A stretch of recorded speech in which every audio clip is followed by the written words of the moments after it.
everyone, no respawns here. Hope you're having a grand week. So this is Frostpunk 2, and similar to what I did for Frostpunk 1, I want to do an early game guide focused on tips and tricks to make your city as efficient as effective as possible in the early game.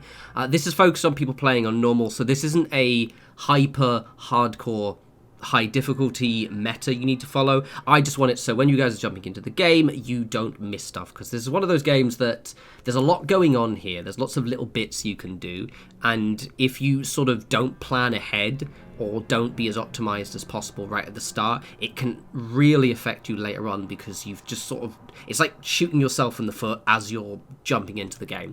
Also, there will be a few spoilers in this, just in regards to when I get to the wider world, specifically the Frostland, and I show you the Frostland teams, purely because there are resources in the wider world that you have to discover, and they're always in the same spot, and obviously I'm going to go straight for them, and if you don't want to know where they are, obviously don't continue watching. But right, let's just jump straight into it. This is obviously going to be quite an information heavy video. I'm going to try and cover as much as possible in as shortest amount of time, but there's a lot going on, so please forgive me if it's a bit of a longer one. Right, so when you jump in, always pause. So this is just at the start of chapter 1. You'll have your factions down here. Depending on what choices you have, you'll have one here and not have these guys, potentially only 2. But a big thing to do straight at the start, hit pause. You see your little relations, that little kind of how much they like you bar, pretty self-explanatory. It is also a resource you want to use. Not all the time, but in the initial opening gambits of the game, you just want to use it straight away. Because one thing I can do is I can ask these guys to raise funds. I can basically freeload, beg them for money, let them contribute to the city coffers. And what this will do is coffers, not quaffers. What this will do is this will basically massively increase my available funds, which means I can build more stuff in the earlier stage of the game, which is obviously drastically important. I will take a trust hit, quite a large one. However, because I went with the Faith Keepers, I'm going to promote them, and then I'm going to hold evening prayers, and I'm going to request funds. Now, with the raised funds, it's based on the size of the faction and the size of your population. So, like, 20% of your population now is going to be less than 20% of your population when it's, like, 20k or something. Makes sense. And also, when I promote these 2 factions, it will usually take mostly out of this pool here. So this faction's raise funds is lower. Normally, I think off the start, I think it's about 200 or something. So just as an FYI. Right, so we're going to raise funds. As you can see, trust goes down. But because I've used the prayers ability, it's all grand. As you can see, I've got over 1,000 now. That's doubled my available income. And that is huge. When I first started, I just didn't... I saw I could do it, but I would just assume that I wasn't meant to do it. It was like a, risky maneuver. No, do it. Do it all the time. Do it all the time, especially if you'll usually have a faction that you're favouring, and you might want to do it with them specifically quite a lot. The Faith Keepers, because they're quite focused on egalitarianism, and I'm trying to build like a little utopia, I tend to favour them quite a lot. And then also when I'm doing a lot of my more sustainable stuff, the Frostlanders like me quite a bit. Right, so do that. Look at that, monies. To give you an idea, that is about 8 months worth of income, roughly 8 to 9 months. It's insane. So we're happy as hell now. So next is districts. Now you've probably noticed if you've been playing around that you get some noticeable buffs. So when I select the housing district, so this little blue bar here, right, this little blue area. Now I place that down there. I'm sheltered from the wind, so I'm getting a 20 plus to my heat. It's tempting to do that. Don't do that. The reason why it's tempting, you might just think, oh yeah, I'll do that because they're sheltered from the wind. But I've already got that buff now, so do that. To be honest, chances are everyone's housing districts are going to be laid out in the exact same way. Because now I've got a second housing district. Oh, it's almost like they planned this. And now I'm getting 2 housing districts that are benefiting from shelter from the wind and also benefiting from near housing district. And it's just a little simple thing like that it's easy to miss. You can chain adjacency bonuses quite a lot. So, for example, housing benefit. Well, every district benefits from being nearby another district. keep your housing districts away from any industry-related districts because they will provide heat, but they will also provide disease as well, which obviously you don't want. Technically, if you had loads of hospitals or good disease protection, you could risk it, but I like to be thematic. No one wants to live right next to a load of factories. I have a little housing and food setup I do here. I actually end up building my housing usually on this side, and then factories on this side. So let's just... yeah, let's quickly do this. As I said, I'm not trying to follow a meta, but because I'm just going to be showing the early game, it's likely you'll do very similar stuff to me. But the thing about this game is once you get just out of the first 50, 60 weeks, suddenly your entire city just spirals in a completely different direction. It's awesome. Possibly one of my games of the year, but then I really like hyper-obsessive city building games. I use Excel at work quite a lot. Those things are related. Lovely. So I'm building towards, because I've got quite a lot of disposable income, I'm building towards the old way station straight off the start of the game. You actually get a quest to tell you to do this a few quests on, but there is nothing stopping you from starting your exploration. I will get to the exploration a little bit, because it's tempting to invest research into exploration at the early game. You don't really need to be honest. There's quite a lot of easy wins you can do. And next we're going to do here... oh, hello. Do that. Cool. Right. Okay, we're going to zoom out and we're going to speed up the time. Normally I don't play on fast speed, but for the sake of all of our time, I will do that. It does involve a little bit of attention span by me to make sure I don't miss stuff, which is challenging when I'm waffling, but we'll see. So with districts, you want to cover as many nodes as possible with a single district. Makes sense. There is an option to do this where I could build multiple coal districts because the production doesn't change depending on how many nodes you're covering. It's the available or resource available. So I could build, you know, if I was really weird, I could somehow squeeze in 4 or 5 coal mining deposits here, drain all this in like 60 weeks and just have a massive stockpile of coal. But also that's going to use workforce resource. You know, there are multiple balances you need to take in mind. Generally speaking, with the coal, I'd recommend 2 districts because realistically, I actually try not to use this. I actually try to use outside resources. Right, and let's build up towards this. Lovely jubbly. And I'm just going to get a little bit of space out here because I know the size of my district, so I know that I might need a little bit more space. I'm going to build towards that one as well. So this right here is an infinite food district. In my current run, I've actually built to this sooner than I normally do. But basically, most resources will have 84k that you can kind of hover over. A few of them will have infinite, which means I can build a food district here, and it will just it will effectively never run out. I think it theoretically could, but it has like what 100 million or something insane like that. Usually, I can't tip over it. There's another one for these resources here. So there we go. This one has deep frozen forest. There's 100 million. So theoretically, you could actually run out of it, but it would probably take you, you know, much longer than the game is actually meant to be played. But those ones specifically need some research that you get moderately early, as in like start of chapter 2, I think. But yeah, just something you want to bear in mind. Okie dokie. While I was waffling, normally what I do is once I finished doing the frost breaking here, I then build the extraction district. But I was too busy flirting with you lot that I forgot. So it's all your fault, basically. All your fault. Definitely not mine. This is the curse of making videos of loads of stuff I need to pay attention to. No, wrong button. So I'm going to do the logistic district. As I said, it is tempting to leave this for a bit. I tend to build it straight off the bat. It's also tempting to build 2 of them straight off the bat. I don't see the benefit of it. There's something relating to danger in the outside world, and realistically, unless you invest some research, you can't actually explore the dangerous areas. And don't forget, you've got your workforce, which is a resource. So I've got my housing sorted, my food's going down, materials will be going down, but I've got a massive stockpile, and I've got a goods negative, but it's not an issue. So just a big thing about the goods, because it's only minus 30, and I've got some guards and my population is quite low, that doesn't really matter until it probably drops to a minus 50 as of right now. So you can ignore it. I won't build it in this video because it's a bit further on. But a really great thing is goods, materials, and prefabs, right? So prefabs you only use on an on-use basis, similar to your heat stamps and your cores, which you would use for more advanced structures later on. These will tick down, these will just be on unuse. It is tempting when this starts to run down to build an extraction district on these abandoned routes, because see, you have loads of prefabs here, here, here. Oh, loves to see it.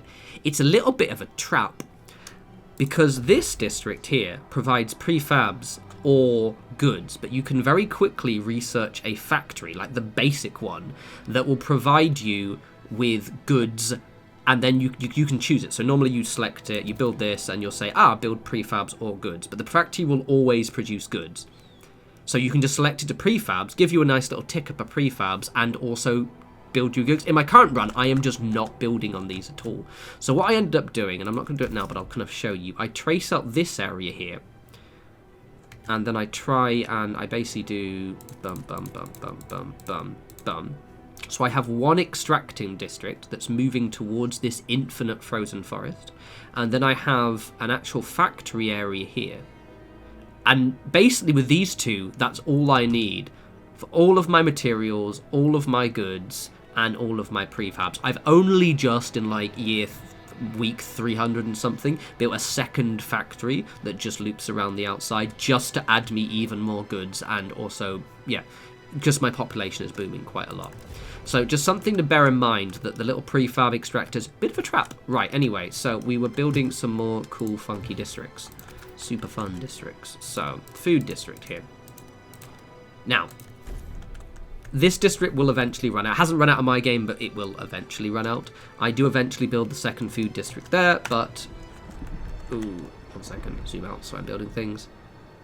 But first, we're going to build the initial one, which will survive me for absolutely ages. Lovely. Right, let's turn the Jenny on.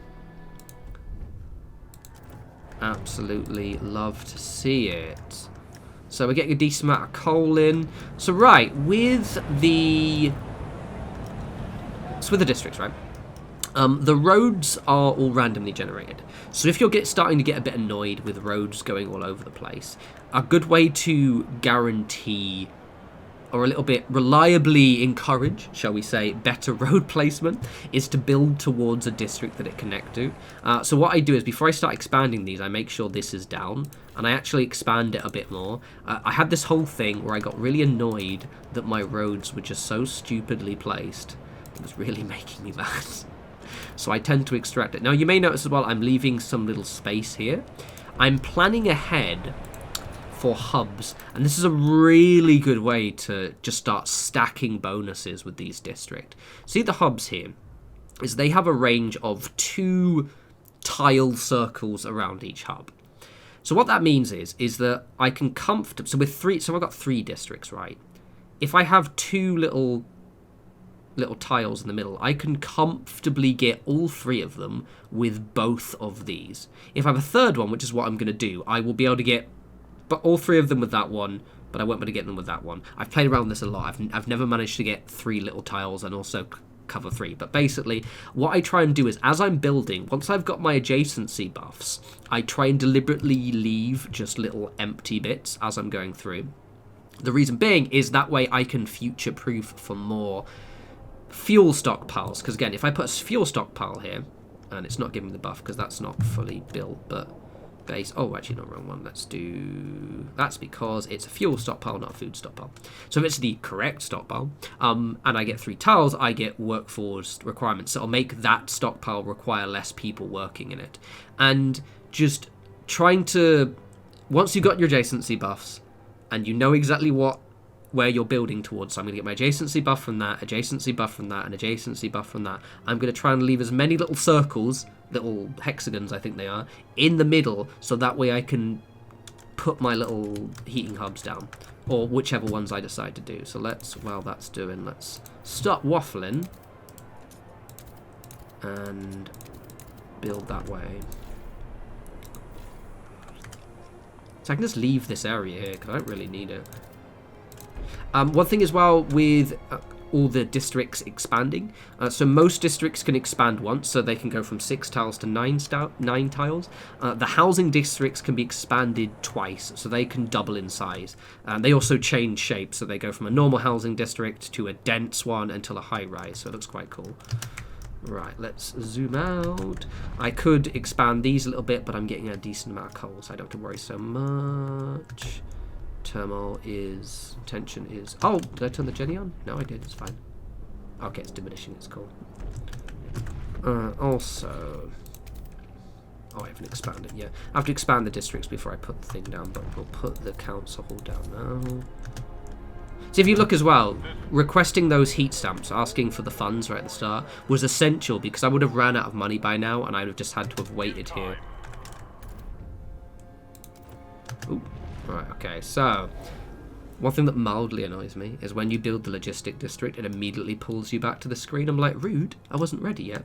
So this is where it's a bit spoilery in terms of directions to go in. So when I first played, I just went north, and that's not the right way. So I usually upgrade, and I will in a minute. So once I've expanded my logistics depot, I'll have 20 Frostland teams, which means I can go in 2 directions right off the start. You want to go west to this. Well, you want to click this one and go come back later. Don't boost your population yet. You wouldn't recommend it until you start having surplus housing. But, you know, these people are fine there. Do the Frozen Bay.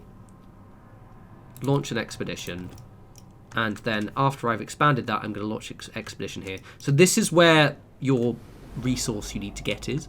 But there's also another resource right here. There's actually an argument to do this one first because you don't need to rush that direction, but I clicked it, so I've emotionally committed because there's a coal deposit there that will actually enable me to turn off my coal here. But let's expand this. Normally I will frost break so it's an even shape, but for the sake of this video I won't. I really don't like weirdly shaped districts unless I have to do it. Right, love to see it. Okie dokie. So, I've got these little spaces here. One thing I like to do, and let's see if it does it. Okay, see, I really hate it when it builds my research institutes in this little canyon here. It's purely because it randomizes where its building area is. But for the sake of this video, I'm going to build it. But normally what I do is I'll finish expanding these. And if the build area just defaults to here, I'll actually reload. Because it just really... I like putting guard towers and the high-rises in here. But I like my little things over there. But for the sake of just speed, we will do it that way. Okie dokie. So we're getting bonuses from that. That's cool. We're getting bonuses from that. So this one's going to go this way. Now the reason why this one's going to go this way is I'm eventually going to expand this housing district and put 1 or 2 in here, and it will make these ones getting buffs a lot easier.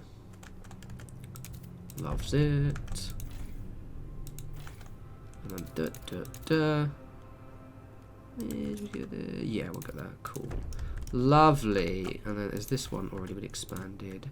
You absolutely love to see it. Once those have finished building, and I can show you lovely people. The laws. Okay, so when you first council session, if you haven't seen it already, you skip this cutscene.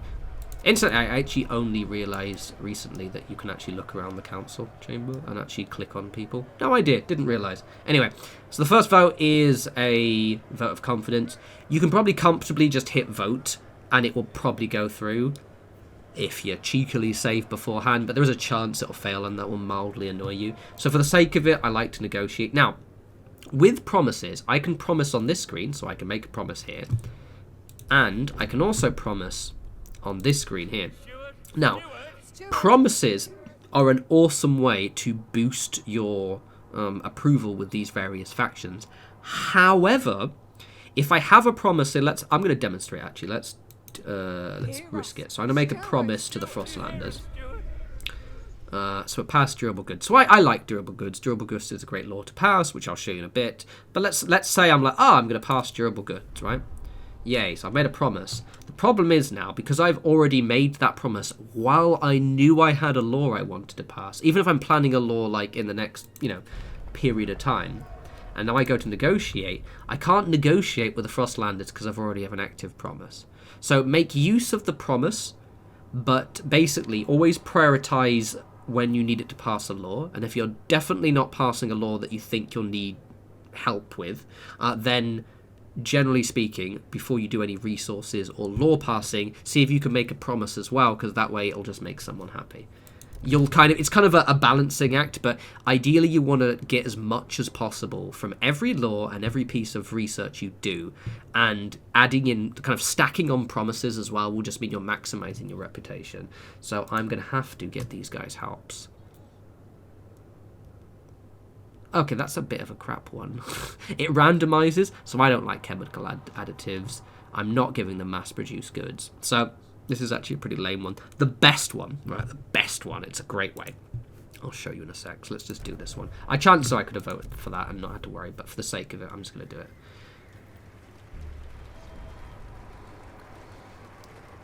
Yeah, see, that would have easily helped. Easily helped. Easily passed, Rosa. Right, so pause.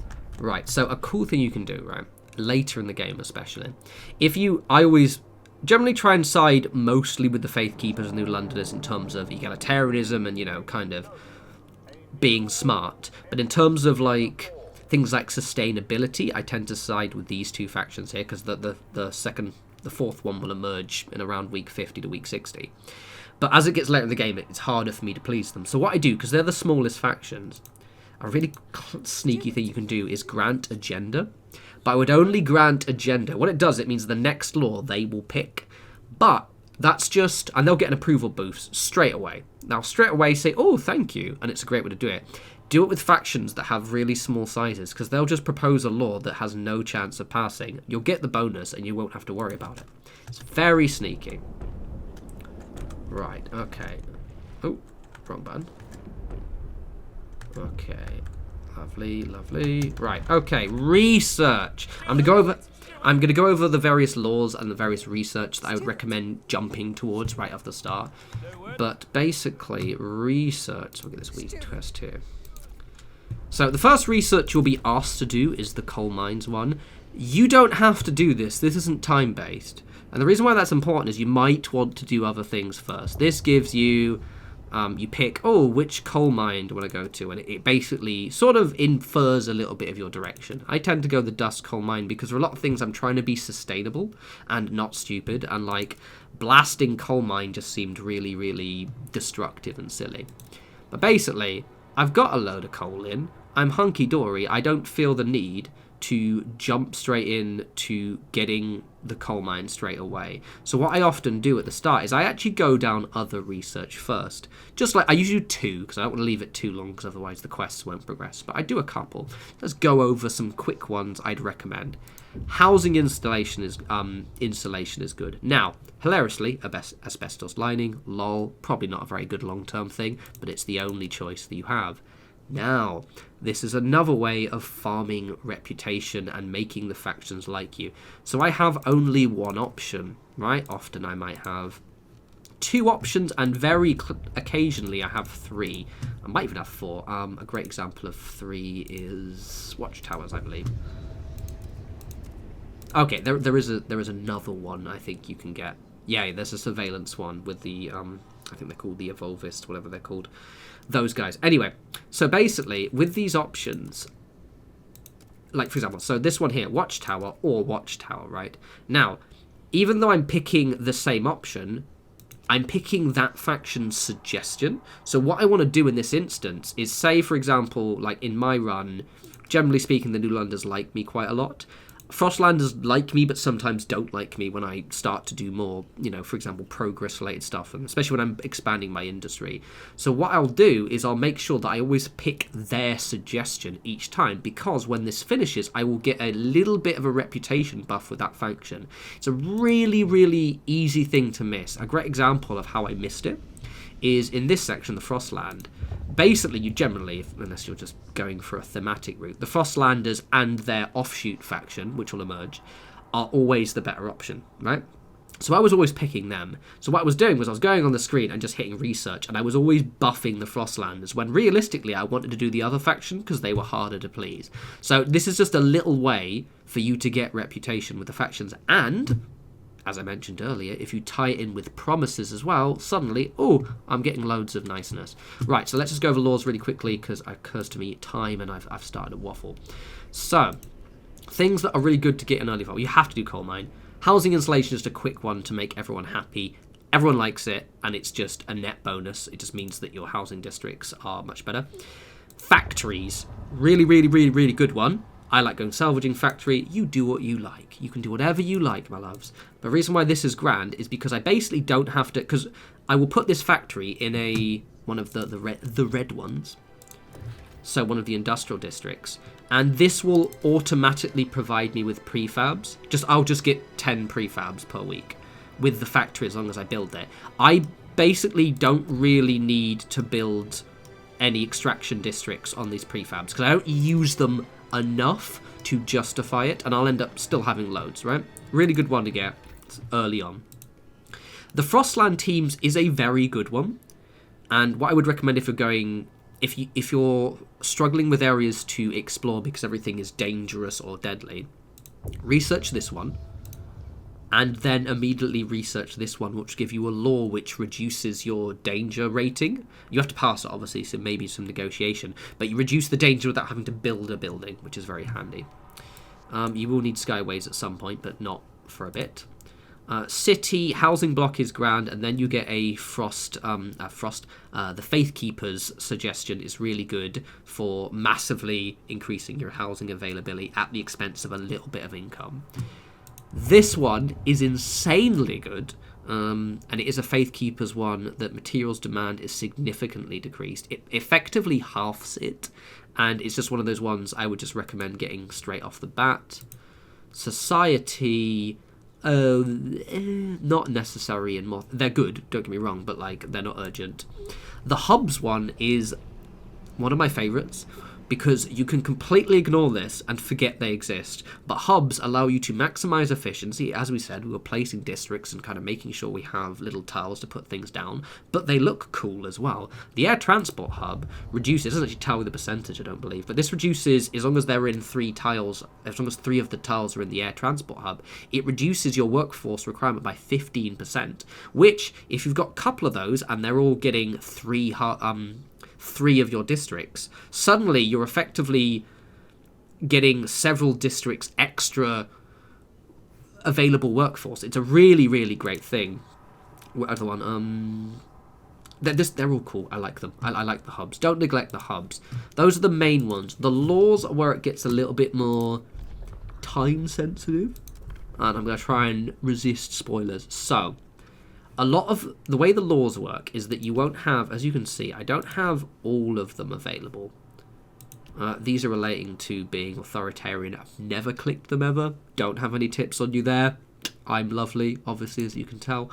But with the laws, you will get warnings if you don't have certain laws. So I'm going to make some suggestions for you. Make sure you get a childcare law really soon. Make sure you get a necessities law really soon, then a funerals law, then a contagion prevention law, and you're happy. You're grand, everyone's cheery, nothing theoretically scary might happen, and everyone's honky-dory.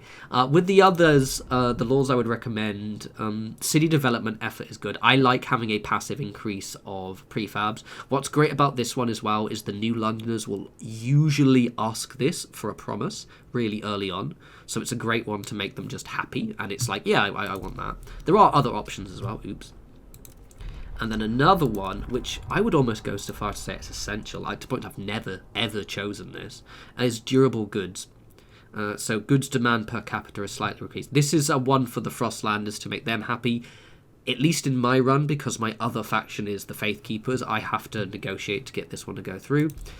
This will turn this minus 30 to about a minus 14 or minus 13, and then I don't have to build a goods factory, and it will just make your goods production way more efficient. Plus, it hypothetically might tie into some quests. So I'm going to just finish this district here to show you the adjacency. And then what I'm actually going to do, because it occurs to me that I've only shown you a start of a city, I'm then going to reload to my current save that I started earlier. Probably going to restart again because I like restarting because I'm a weirdo. And just show you some like late game stuff and like how my city is developed using this pattern. So right now, as you can see, we've got now plus 60 heat modifiers from pretty much everyone, I believe. Oh yeah, that won't. So this one, because it's next to 2 housing districts, it will not get as much. It's not. Sorry, not next. It's not in the ravine. So that one's only getting plus 40. But what I can do now, being all saucy, is I can put a heating hub here, and that gets all of them now for a plus 40 heating buff. Obviously, I'm not going to place this down yet because it will drain resources, and I just don't need it. But when the temperature starts to plummet, it's just a really easy way for me to go, boom, right, down you go. And also, as you notice, I mentioned this earlier, so I can get, so you see, we'll zoom around a little bit. So I actually desperately tried to see how many of these little tiles I can squeeze in to get 3 districts. Realistically, you can comfortably get 3 districts in 2 tiles, like in the center, so this little strip here. But I can't do 3 districts for the 3rd.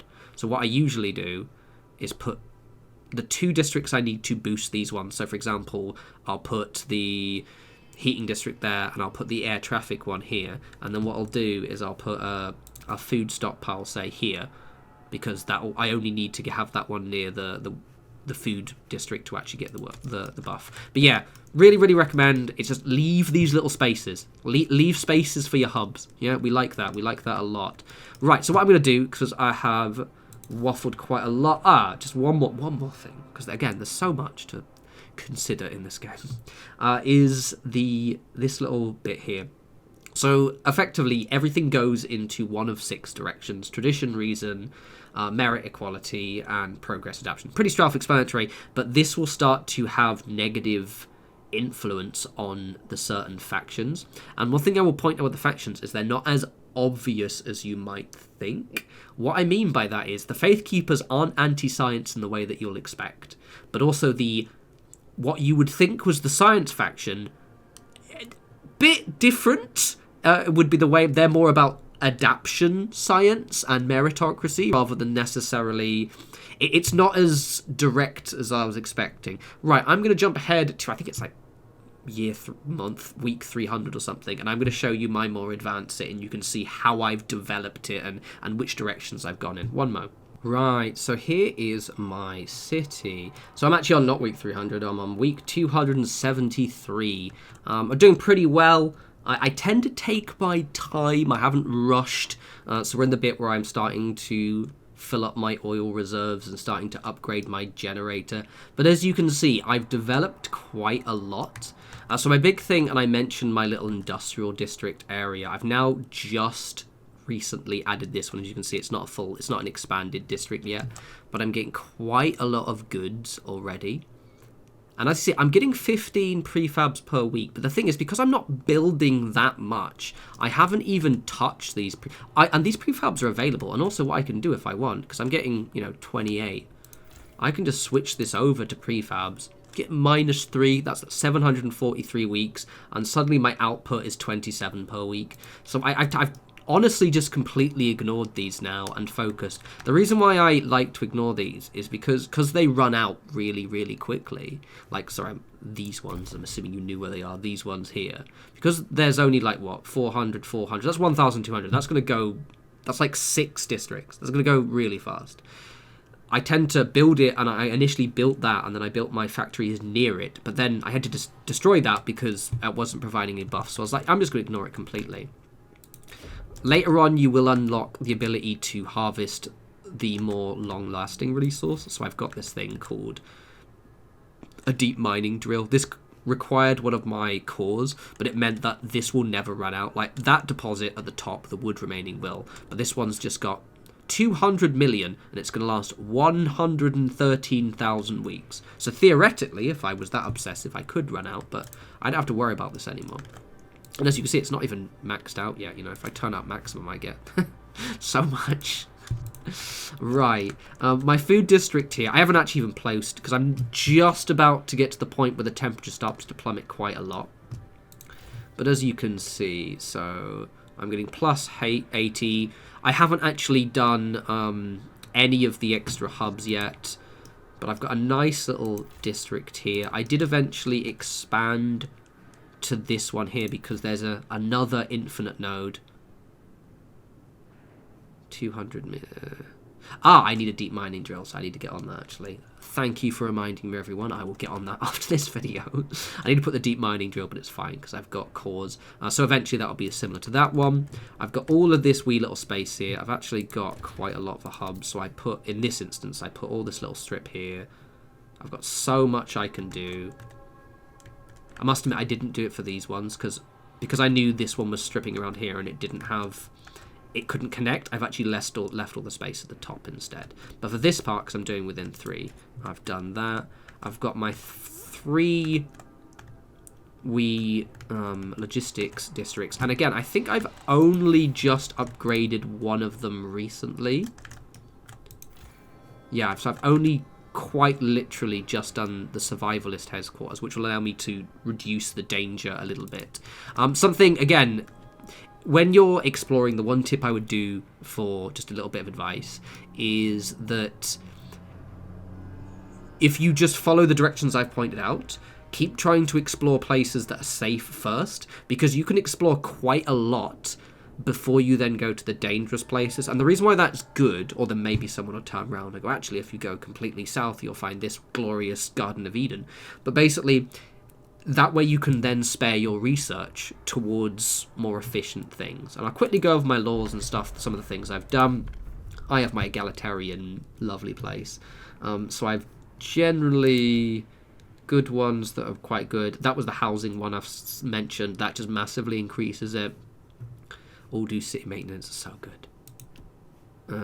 So I've gone quite nice. and a lot of them are a bit more traditionalist than I would go to.